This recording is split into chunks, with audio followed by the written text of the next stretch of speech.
Welcome to the Modern Medicine Movement Podcast with Dr. Thomas Hemingway.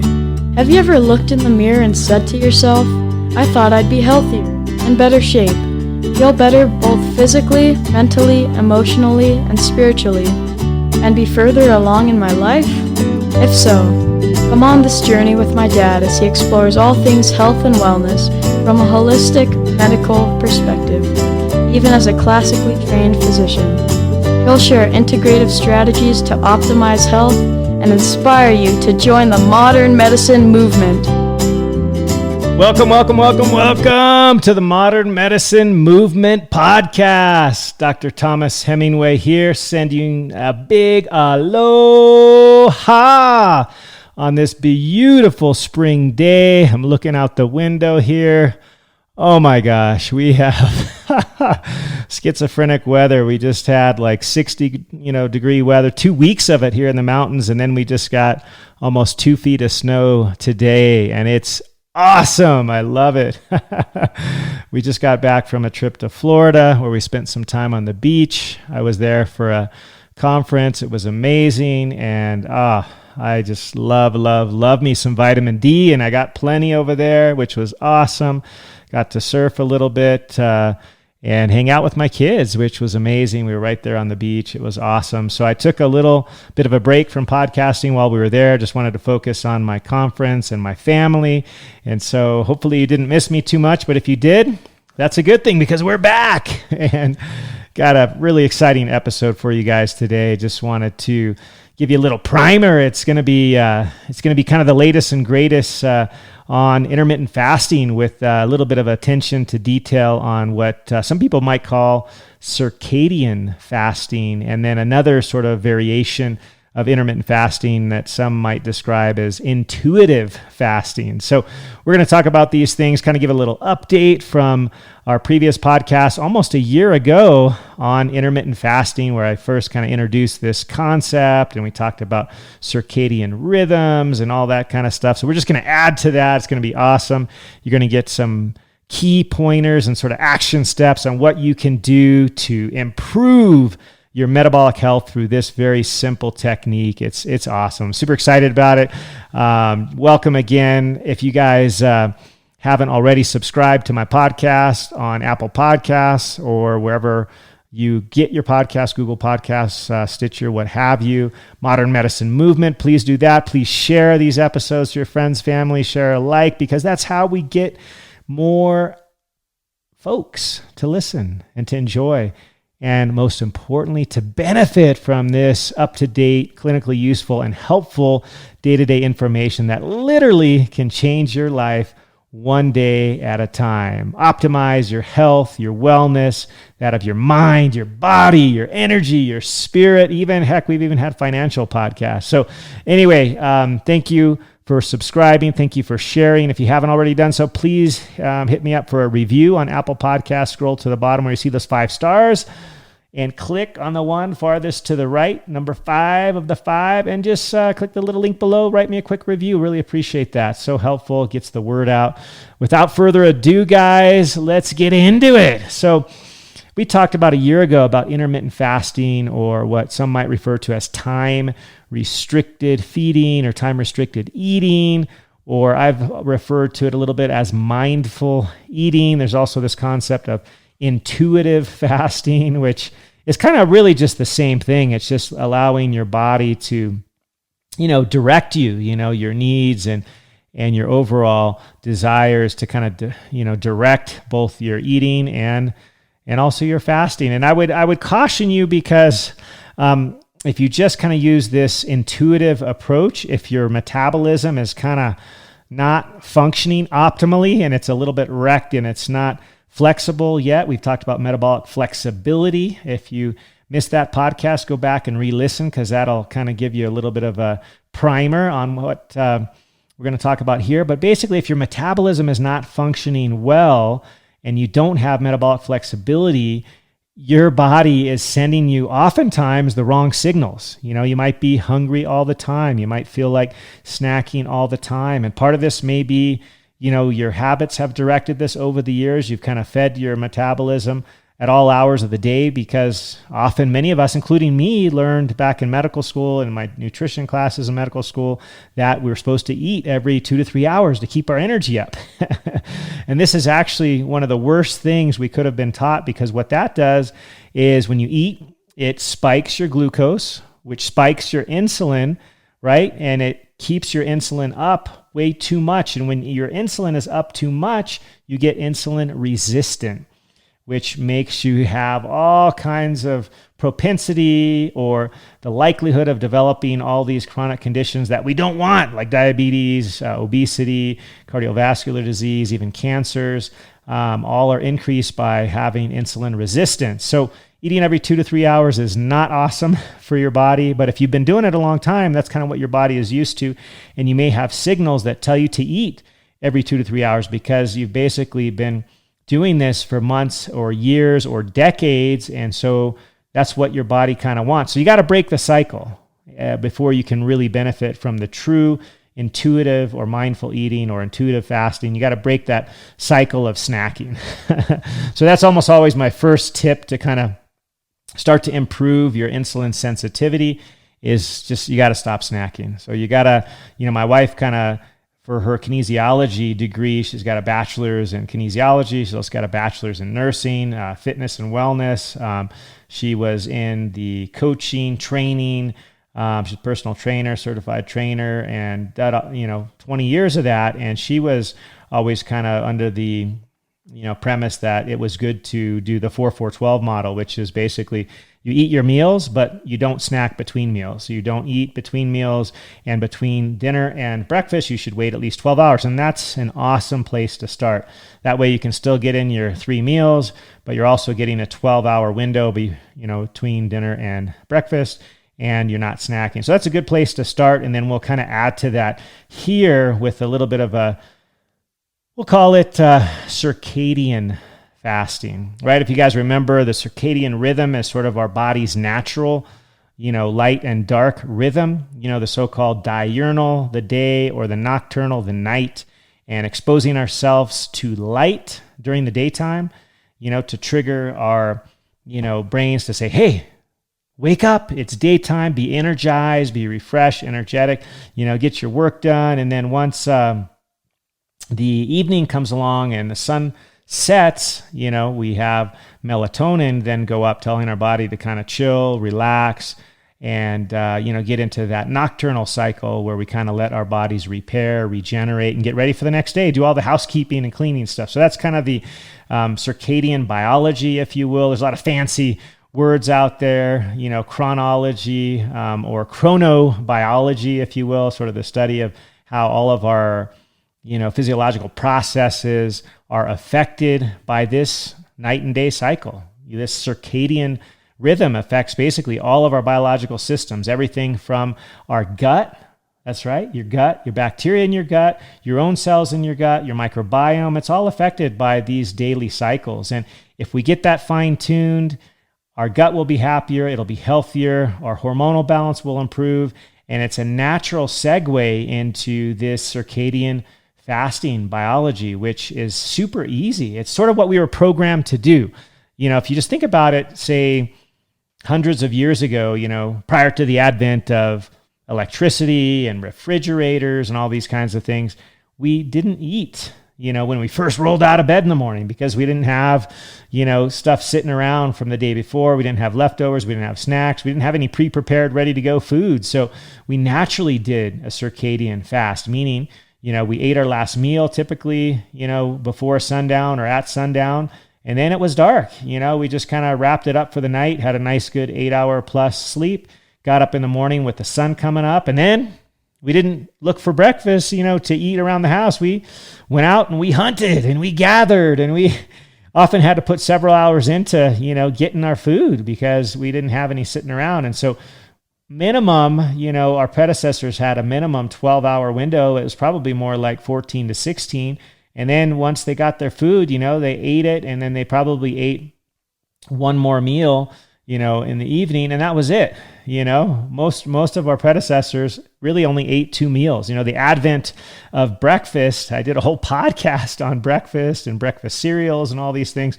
This is sort of a modern invention. Historically, we never really ate breakfast. If you go way back thousands of years, there was a time where they had one class of people, typically have some breakfast. And these tended to be in many different societies, the super hardworking class, or even the slaves they would often feed in the mornings because they wanted them to work all day long.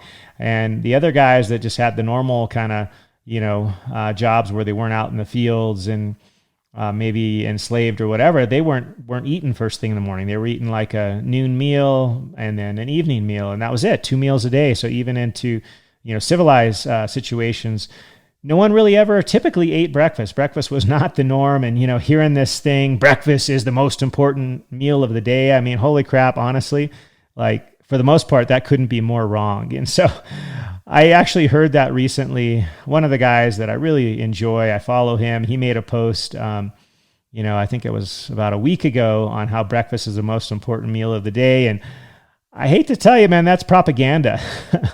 That is basically, propaganda that was created by the breakfast cereal industry, Post and Kellogg's, way back when. And super entertaining and very interesting historically to read up on how breakfast cereal started. And it was propaganda, to get people to buy their cereal. And some of the original millionaires were from the Post and Kellogg's families, right? I think the Mar-a-Lago place in Florida was originally owned by the Post family, who basically got their money from breakfast cereal. So interesting side point. I won't dig into that because I did a whole podcast on breakfast cereals, and truly breakfast for the most part and for most people is probably the worst meal of the day because typically we eat garbage. We're eating processed foods, breakfast cereals, bagels, croissants, or, danishes, donuts, whatever kind of processed garbage, scones, all these kinds of carbohydrate laden, things in the morning, which is actually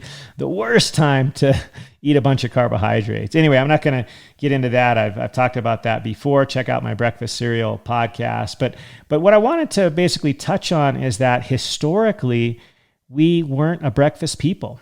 And I would humbly advocate that we get back to our roots and that we remember what we were like hundreds of years ago, maybe even thousands of years ago, where we were super fit and healthy. We didn't die of cancer. We didn't die of heart attacks. There's actually tribes in Africa, like the Hasda, for example, that present day still have this kind of hunter-gatherer lifestyle, and they literally have no chronic disease. I mean, they don't have diabetes for the most part. All of those that still stick to the hunter and gathering, those that have gone to, the cities and things and come back, they often come back with illnesses such as that from their industrialized world, neighbors, because they got out of the practice of their hunter-gathering lifestyle where they basically did a circadian fast every day, where they had their evening meal and then nothing else for 12 to 16 to 18 hours until they found and hunted their food the next day. And so that's what we always did, and that was super healthy for us. And so we kind of need to get back to those roots. And this is what I would refer to as circadian fasting. It's basically the natural body's diurnal cycle of basically not eating after the sun goes down until later on the next day, minimum of 12 hours. Hopefully, with time and with practice, you can even extend this a couple hours more because that's where you'll really reap the benefits of sort of all these intermittent fasting benefits. There's been so many on my previous podcast. We talked about how it decreases the incidence of all these chronic diseases like diabetes, obesity, insulin resistance. It improves all that. It also has been shown to improve longevity. It's been shown to improve your mental function, your mental awareness, your sharpness, your just ability to focus and be able to really be on point. And I noticed that, and it was like a huge thing for me. Like when I roll out of bed in the morning, number one, I'm not really even hungry. But number two, as I go a few hours having not eaten anything and I just drink my liquids, usually water, maybe a little water with lemon. Also have sort of a electrolyte beverage that I drink that has a few nutritional supplements in it that's less than 50 calories that helps me out kind of both with maintaining a good blood sugar balance, as well as helps me energy-wise, and it just helps my mental clarity. Like, I'm super focused in the morning. I find it's my creative time. I also have lots of energy. I always work out in the morning before I eat, and I'm able to do this easily because of this extra energy that I have from intermittent fasting.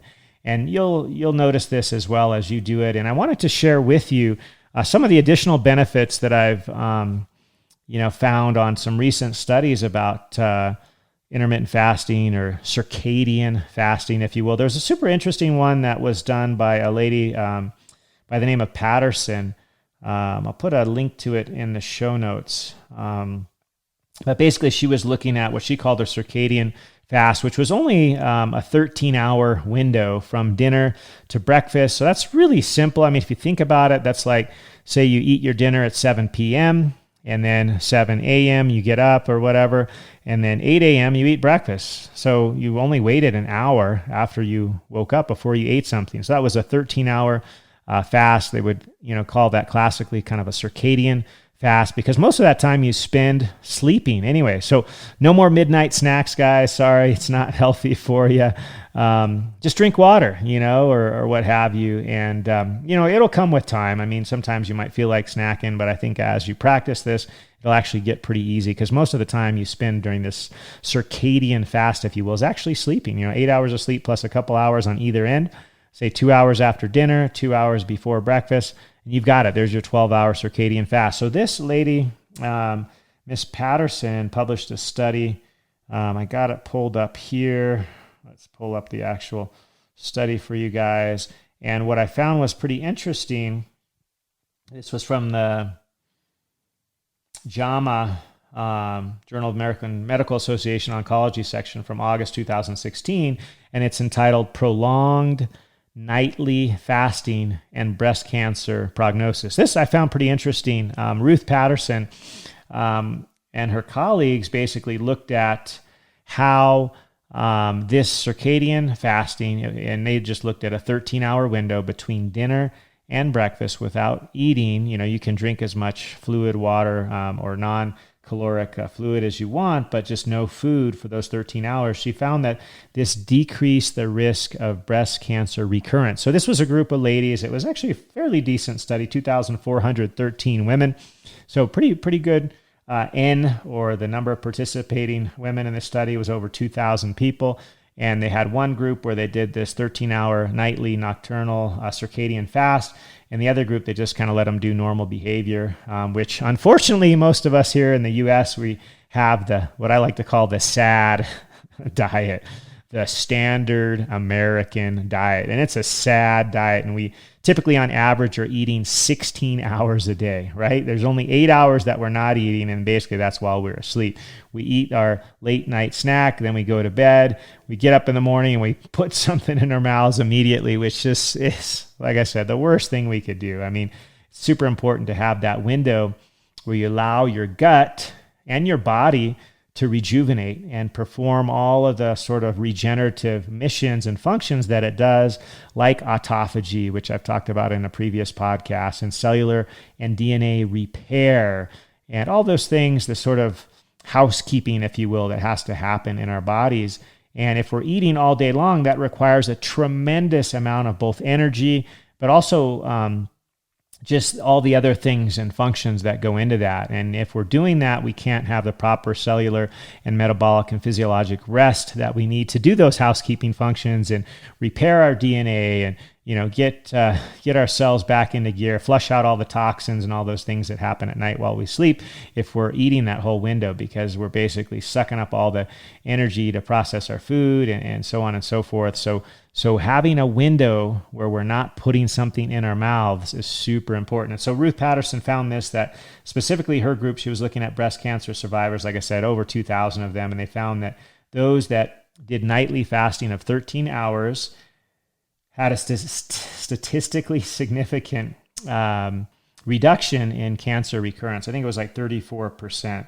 And this decreased with lesser time of nightly fasting. So as they decreased it to 12 or 10 or 9 or 8 hours, they had a higher rate of breast cancer recurrence. And I think this is probably because most cancers are largely glucose sensitive. And if we're eating, this big window, we're providing glucose to these cancer cells preferentially because they're the more metabolically active cells. And so they come back, they grow, they proliferate. And so one of the ways that a lot of the recent data looks at how to help treat cancer in sort of a intermittent fasting and a ketotic protocol, if you will, to kind of starve the cancer cells because they don't do well when they're not getting the glucose that they're used to. And so cutting the glucose with things like decreasing carbohydrates in your diet and also doing this intermittent, or in her case, it was just basically the nighttime fasting, the circadian fasting, if you will, and it was effective. It was shown to decrease the recurrence of cancer in these breast cancer survivors by 34%. So that's legit. So cool study. I wanted to share with you. I'll put a link to it in the show notes. There was another one that was very interesting in the New England Journal that I wanted to share with you guys by Mark Mattson, and this was pretty recent, December 26th of 2019.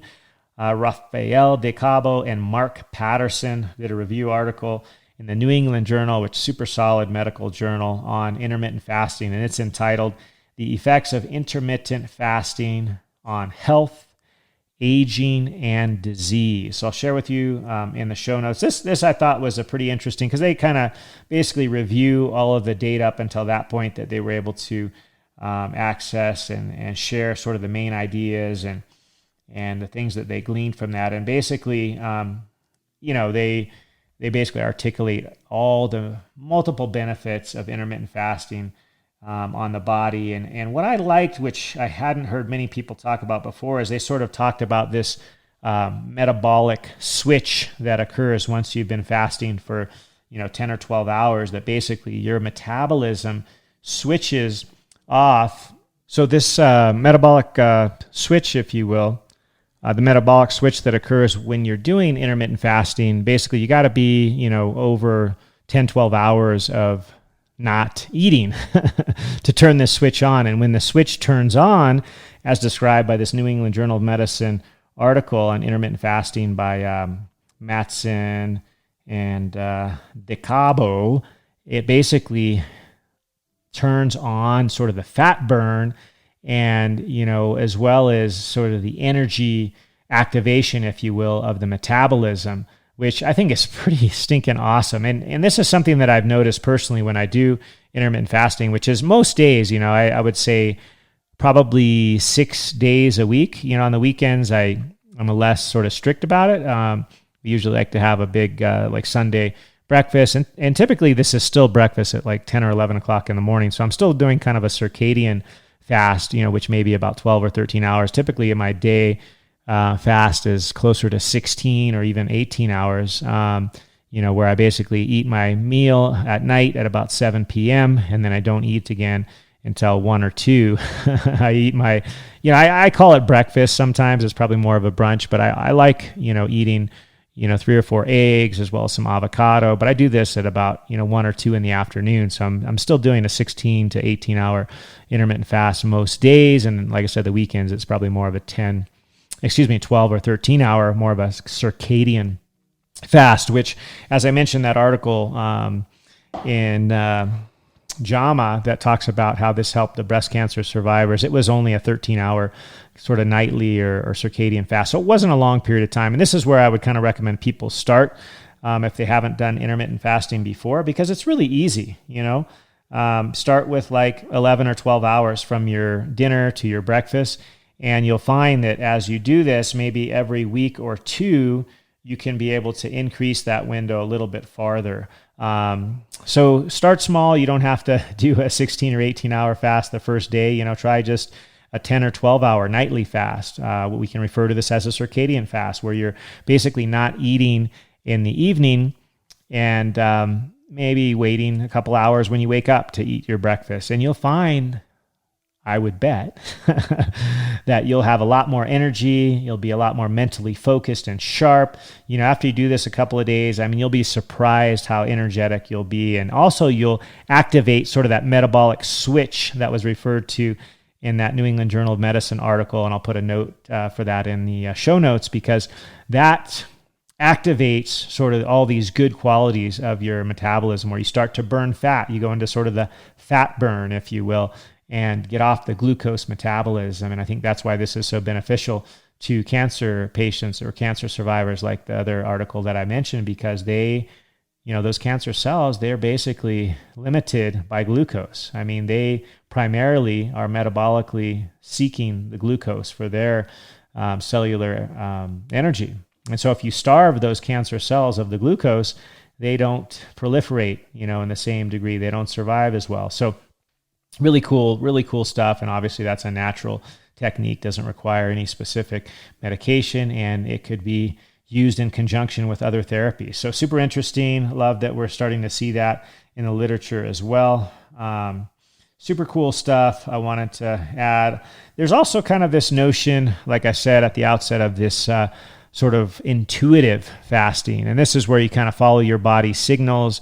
And this tends to work a lot better once you break your glucose metabolism cycle, or the snacking cycle that a lot of us are into. Once we kind of stop snacking, we prolong the windows between our meals, we eat less carbohydrates, then we can kind of be more intuitive with how we eat, sort of mindful or intuitive eating, as well as the mindful or intuitive fasting as well, because we'll find that honestly, we're really not hungry when we wake up in the morning. We won't feel hangry. In fact, since I've been doing this, probably a couple of decades, because I never used to even feel hungry in the morning. I often ate because I thought that's what I was supposed to do. But then when I would eat, when I first rolled out of bed, it'd often give me an upset stomach. And finally, I just kicked it. I said, forget this, man. I don't even feel good when I eat right after I wake up. I like to wait a few hours anyway. So I sort of, before I even knew anything about circadian fasting or, this metabolic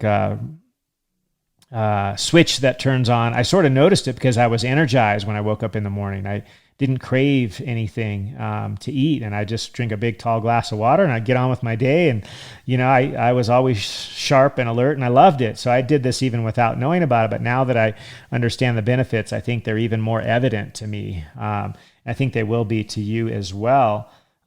Other cool things that happen with intermittent fasting, or even just sticking to sort of a circadian fast, which is kind of this natural nighttime fast, if you will, is the gut health and your gut bacteria. They respond to this. There's a gut bacteria called Akkermansia, which is a good gut bacteria that you want to have, and the colony, formation will occur to a greater degree. You'll proliferate this good kind of bacteria in your gut when you do this urinal fast. In other words, the nocturnal fast, I should say, when you do the circadian fast, where you basically just don't eat at night, and that'll increase the colonies of this good bacteria in your gut. And so Akkermansia is a really good bacteria to have. And if you fast 12, 13, 14, 15, even up to 16, 17 hours, you're getting the benefit from the proliferation of this good gut bacteria. And I'll try to link up a study in the show notes that shows this really cool, interesting stuff. So intermittent fasting just has so many beneficial effects, including improving your gut health. And it's just so many positive benefits. You've heard of some folks that have, SIBO, which is small intestinal bacterial overgrowth, and this can almost completely reverse with some simple techniques. And one of them is intermittent fasting, and super awesome stuff. One quote that I shared a few weeks back on, I think, my Facebook was that, it was talking about weight loss. And a lot of people have this mentality that I'm going to get healthy by losing weight. I'm going to get healthy by losing weight. Well, I would say that the converse of this is more true. In other words, if you get healthy first, you will tend to lose weight. I might have said that wrong at the beginning. A lot of people say, I'm going to lose weight to get healthy. That's what most people say. I'm going to lose weight. I'm going to then get healthy, and then blah, blah, blah, blah, blah.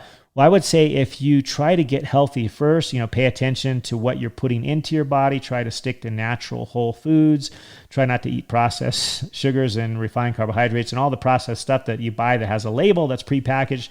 If you avoid almost all of that and just stick to real whole foods, you will improve the quality of your nutrients, and you will get healthy. And if you get healthy, the weight just melts away.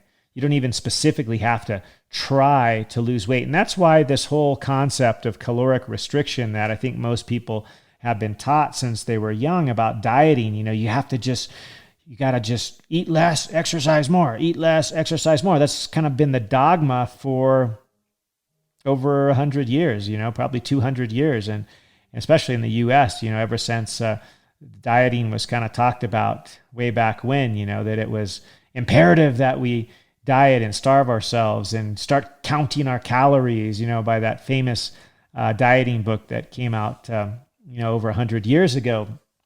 And I think we've all kind of got this backwards. And when we think that we need to, lose weight and then magically we'll get healthy, or that we just need to eat less and exercise more. And what's interesting is, caloric restriction has some benefits, but if you actually do the get healthy first part, and one of the techniques that will help you with that is intermittent fasting, you'll find that the weight just melts away. You don't have to specifically calorically restrict. In fact, there have been studies that look at that. They compare the same number of calories that you eat, and they've done this where they'll have like two groups of people. For example, you'll take one group, you'll feed them 1,500 or 2,000 calories a day, but they can eat it anytime they want. And then the second group, and this is actually, they give you the food. It's kind of like Weight Watchers. They give you all the food so people can't really cheat.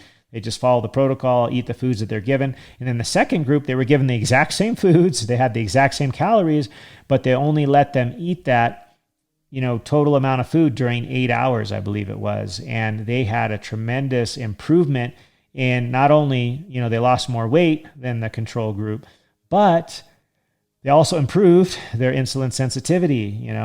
Their insulin resistance went down, their blood sugars went down, they had less diabetes, prediabetes, hyperglycemia, improved their cholesterol profiles. All these things improved, their metabolic health improved, even though they ate the exact same number of calories as the controlled group. But what they did is they narrowed the window. So instead of eating for the average, 16 hours a day, and in most humans in the developed worlds, they narrowed that down to, I think it was 8 hours. It may have been 10 or 12, but they just narrowed that window, and then they started to reap all these metabolic benefits. So that's eucaloric. In other words, the same number of calories. So this is not calorie restriction. Intermittent fasting in and of itself does not mean calorie restriction. They're not equivalent terms. Calorie restriction is basically you're just counting your calories and you're trying to eat less calories. And that, traditionally, that dogma has not worked. I mean, there have been, dozens and dozens of studies that show this, that the likelihood that you will lose the weight and keep it off by just calorie restriction is like 1 in 200 or something like that. It's horrible. Anybody that's been on a diet that's just tried to restrict their calories knows that. They lose some weight, lose a couple of pounds, and then guess what? It comes right back, because it's not a good way to live either. It's kind of this restriction, nobody likes restrictions, right? And so I would suggest that instead of focusing on caloric restriction, you just focus on improving the quality of your food. And inherently, when you do that, and if you also narrow that feeding window, just do this simple nocturnal fast or the circadian fast where you fast for 12 or 13 hours, and you don't do late night snacks, you don't eat when you first wake up in the morning, super simple, you will naturally improve your metabolism. And you will find that those stubborn 5 or 10 pounds, they're going to melt away. It's going to be awesome. So you don't lose weight to get healthy, okay? You get healthy by these techniques, intermittent fasting, eating good high quality foods, and you will lose the weight. So let's reverse that. I challenge you to do that. Get healthy and you will lose that weight. It's simple, and it's a whole different, mental process too. You're not starving yourselves. You're not counting your calories or restricting yourselves. It's an amazing way to live, to not be restricted. I think you'll love it. And guess what? It actually works, as opposed to caloric restriction, which just, it doesn't really work. About 1 in 200 people, I just found it in my notes, will lose weight and actually keep it off by caloric restriction. So it just doesn't help. It doesn't help.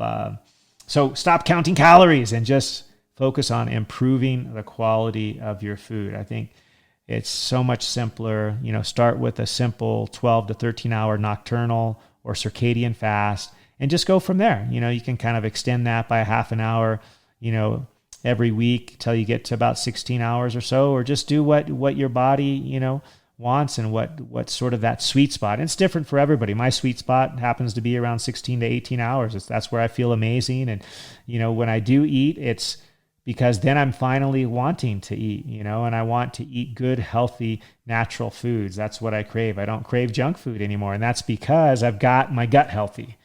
Circadian eating and paying attention to this will improve your gut bacteria, and you'll actually decrease those bad populations in your gut that crave the bad stuff, that crave carbohydrates, that send signals to your brain, about wanting to eat all this garbage, food, because it's not your fault. Don't blame yourself. I mean, oftentimes it's just a bad makeup of your gut flora, but you can change that. You're not subject to that for the rest of your life. You can actually change that. So that's what's so cool. Really, really love that. We're not defined by our current biology or our current gut health. That can all be changed. We have control over that. Super cool, super interesting, super exciting. And doing so is not hard. It can be as simple as that circadian fast. And as we do that, we can improve not only our metabolic health, we'll have more energy, but we'll also decrease the likelihood of having all these annoying, metabolic illnesses like diabetes and obesity, and even our risk of developing cancer, kidney disease, all these kinds of things will decrease as we get metabolically healthy. So anyway, that's it for today. I kind of got a little bit long on the monologue. Apologize for that, but I just really wanted to share the importance of these simple things and the circadian fast.